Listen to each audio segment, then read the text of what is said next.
Hello बच्चों, आप सभी का मेरे चैनल लर्निंग इंग्लिश पर बहुत बहुत स्वागत है।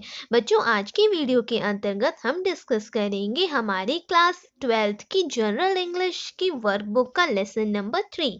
जी हाँ बच्चों, आज की वीडियो में हम लेसन नंबर 3 के वर्कबुक के बच्चों क्वेश्चन एंड आंसर्स डिस्कस करेंगे और हम उन्हीं क्वेश्चंस पर चर्चा करेंगे जो बहुत ही मोस्ट इंपॉर्टेंट क्वेश्चंस हैं और जो आपके एग्जाम में मोस्ट ऑफ द टाइम पूछे गए हुए। तो बच्चों, आज हम उन्हीं क्वेश्चंस पर चर्चा करेंगे। बच्चों, मैं बताना चाहूंगी कि बोर्ड एग्जाम्स में आपके पैसेज के क्वेश्चन आंसर्स बनकर आते हैं, इसीलिए आपको जो है और ये कुछ ऐसे प्रश्न हम आपके सामने आपके लिए लेकर आए हैं जो बहुत ही महत्वपूर्ण है और ये मैक्सिमम टाइम्स रिपीट भी हुए हैं। तो बच्चों, प्लीज आप इन क्वेश्चंस को किसी भी प्रकार से आप लेफ्ट ना करें, आप इन्हें बहुत अच्छे से तैयार करें, क्योंकि ये वही प्रश्न है जो most of the time repeated होते रहते हैं। कई वर्षों में ये जो है, अगर आप मॉडल पेपर्स अपने उठाकर देखते हैं 5 इयर्स के, आप जो हैं क्वेश्चंस पेपर्स यदि आप देखेंगे तो आप पाएंगे कि ये क्वेश्चंस वही क्वेश्चंस हैं जो मैक्सिमम ईयर्स में रिपीट होते रहे हैं। तो बच्चों, इसीलिए हमने कुछ ऐसे ही सिलेक्टिव क्वेश्चंस को यहाँ पर तैयार किया है आपके लिए, ताकि आप जो है उन सिलेक्टिव क्वेश्चंस को पढ़कर अपने एग्जाम्स की बहुत अच्छी प्रिपरेशन कर सकें। तो बच्चों, आपके सामने यहाँ पे फर्स्ट क्वेश्चन है। फर्स्ट क्वेश्चन डिस्कस करने से पहले मैं बताना चाहूंगी कि ये जो हमारा पैसेज है बच्चों, जो फ्रांसिस बेकन के द्वारा तैयार किया गया है, ये जो पैसेज है वो पूरा whole soul based on studies है। और स्टडीज करने के लिए जिन बुक्स का हम यूज करते हैं, किस प्रकार की बुक्स हुआ करती हैं, उन बुक्स को कितने प्रकार के लोगों के द्वारा जो है, किस प्रकार के लोगों का जो है रीडिंग इंटेंशन रहता है, किस प्रकार की चीजें वह पढ़ते हैं और बुक्स पढ़ने से वह कौन सी चीजों को ज्यादा कैप्चर करते हैं, ग्रहण करते हैं, स्टडी से रिलेटेड सारा ये पैसेज आपके सामने आपके वर्कबुक में लेसन नंबर 3 के अंतर्गत दिया गया है। और उसी पर आधारित यहाँ पर जो पैसेज दिया गया है उस पे जो क्वेश्चंस बनाए गए हैं, तो उसमें से एक इम्पॉर्टेंट क्वेश्चंस जो यहाँ पे हमने रखा हुआ है पहले नंबर पे, मैं उसे डिस्कस यहाँ पे करती हूँ बच्चों। तो चलिए अब हम समझते हैं कि इस क्वेश्चन में हमसे क्या पूछा जा रहा है। तो बच्चों, यहाँ पे आप देख रहे हैं, यहाँ पे पूछा गया है who can plan and carry out the things in a better way. बच्चों, पहली प्रश्न का यहाँ अर्थ निकलता है कि ऐसे कौन से व्यक्ति हैं जो एक बेहतर तरीके से चीजों का योजना बनाकर उपयोग कर सकते हैं। तो हमसे पूछा गया है कि वे ऐसे कौन से व्यक्ति हैं जो एक बेहतर तरीके से चीजों का, यानी कि वस्तुओं का योजना बनाकर उपयोग कर सकते हैं। तो ये हमसे पूछा गया। तो बच्चों, इसका आंसर है, हमें सिर्फ क्या करना है, हु के बदले में हमें सिर्फ कुछ वर्ड्स को रिमेंबर करना है और उसके स्थान पर हमें रखना है एन एक्सपर्ट मैन।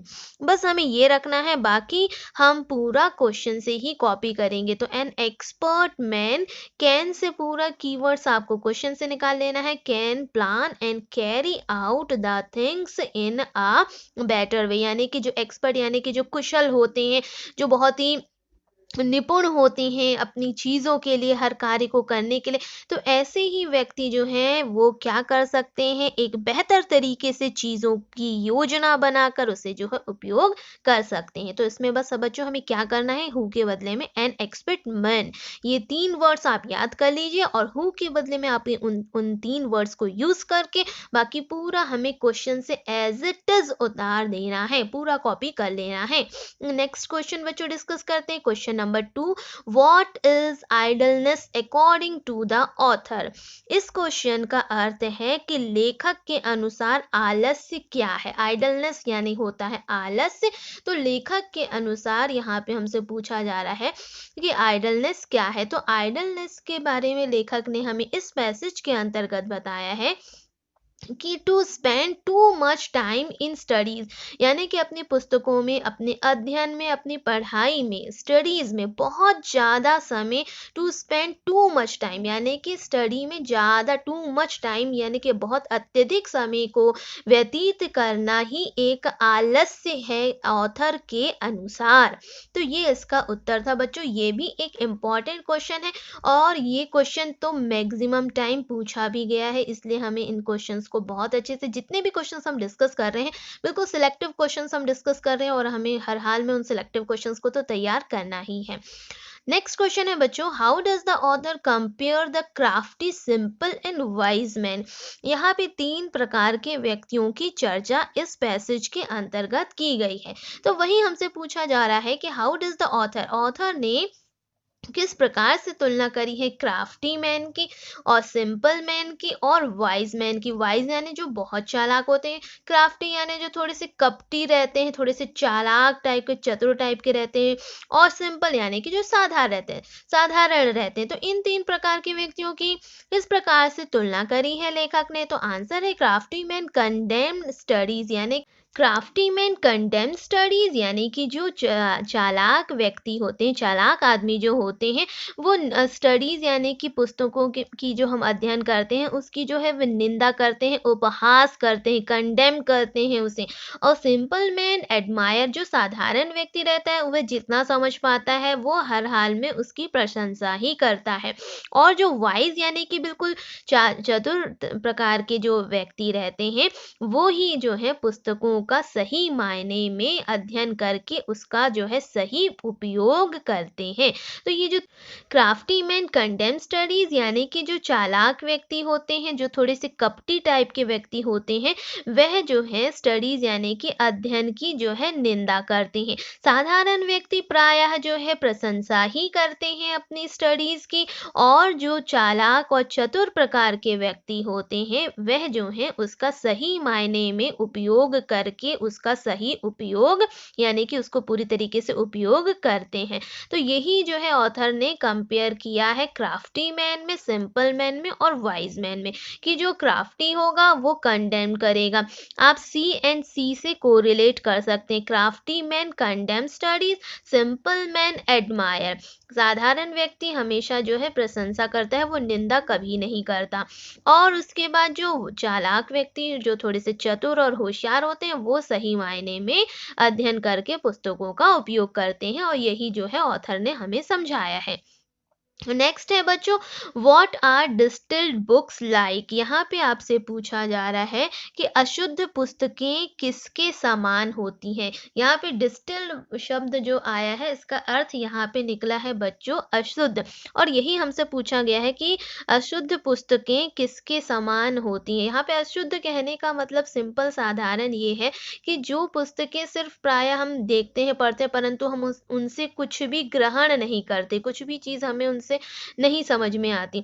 तो यही में हमसे पूछा जा रहा है कि डिजिटल बुक्स किस प्रकार से होती हैं, किसके समान होती हैं। तो आंसर है the digital books are like common distilled water flashy things, यानी कि जो डिजिटल बुक्स होती हैं वह जो है अशुद्ध पुस्तकें जो है समान अशुद्ध पानी एवं चमकदार चीज़ों के समान होती हैं, यानी कि फ्लैशी थिंग्स के समान होती हैं।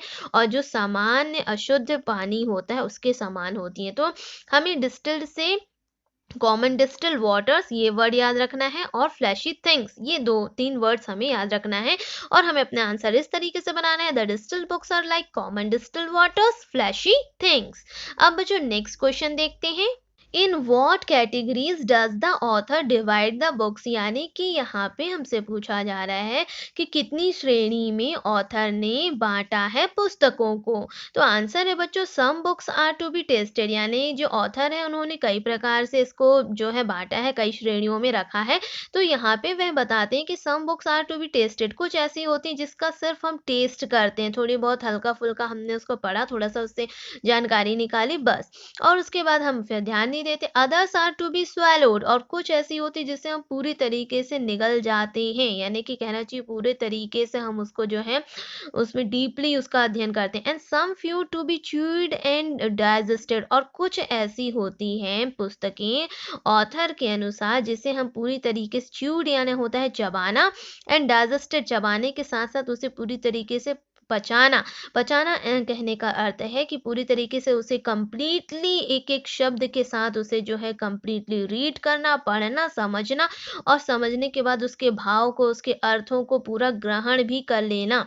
तो यही है कि some few to be chewed and digested, that is some books are to be read only in parts, यानी कि कुछ पुस्तकें ऐसी होती हैं जिसे हम सिर्फ कुछ पार्ट्स में पढ़ते हैं और कंप्लीट नहीं पढ़ते। Others to be read but not curiously, और कुछ हम ऐसी होती हैं जिन्हें हम पढ़ते हैं लेकिन हम उसमें इतने ज़्यादा जिज्ञासु नहीं रहते, और कुछ सम टू बी रीड होली, और कुछ ऐसी होती है जिसे हम कंप्लीटली पढ़ते हैं विथ डेलिजेंस एंड एक्शन, यानी कि पूरे परिश्रम के साथ, पूरे लगनता के साथ हम जो है उसे पढ़ते हैं और उसको प्रति जो है पूरे समर्पण से उसको पढ़कर उसके भाव को भी निकालते हैं। तो इस प्रकार की जो है कैटेगरीज बताई गई हैं ऑथर के द्वारा, जो है पुस्तकों का जो डिवीज़न किया गया है, बाँटा गया है, वो इतनी श्रेणियों में उसने रखा हुआ है। तो बच्चों ये कुछ ऐसे इम्पोर्टेंट क्वेश्चन थे और उनके आंसर्स थे जो मोस्ट ऑफ द टाइम आपके एग्ज़ाम में आए गए हैं बच्चों।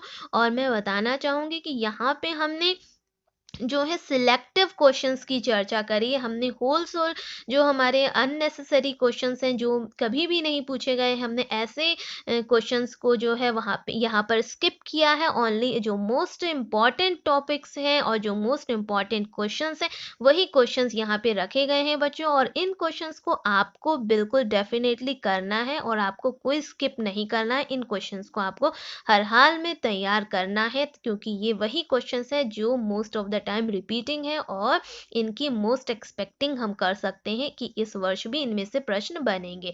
तो बच्चों इस वीडियो में इतना ही। नेक्स्ट वीडियो में हम फिर मिलेंगे और फिर आपके लिए स्टडी कंटेंट लेकर आएंगे। तो बच्चों मिलते हैं नेक्स्ट वीडियो में, तब तक के लिए थैंक यू।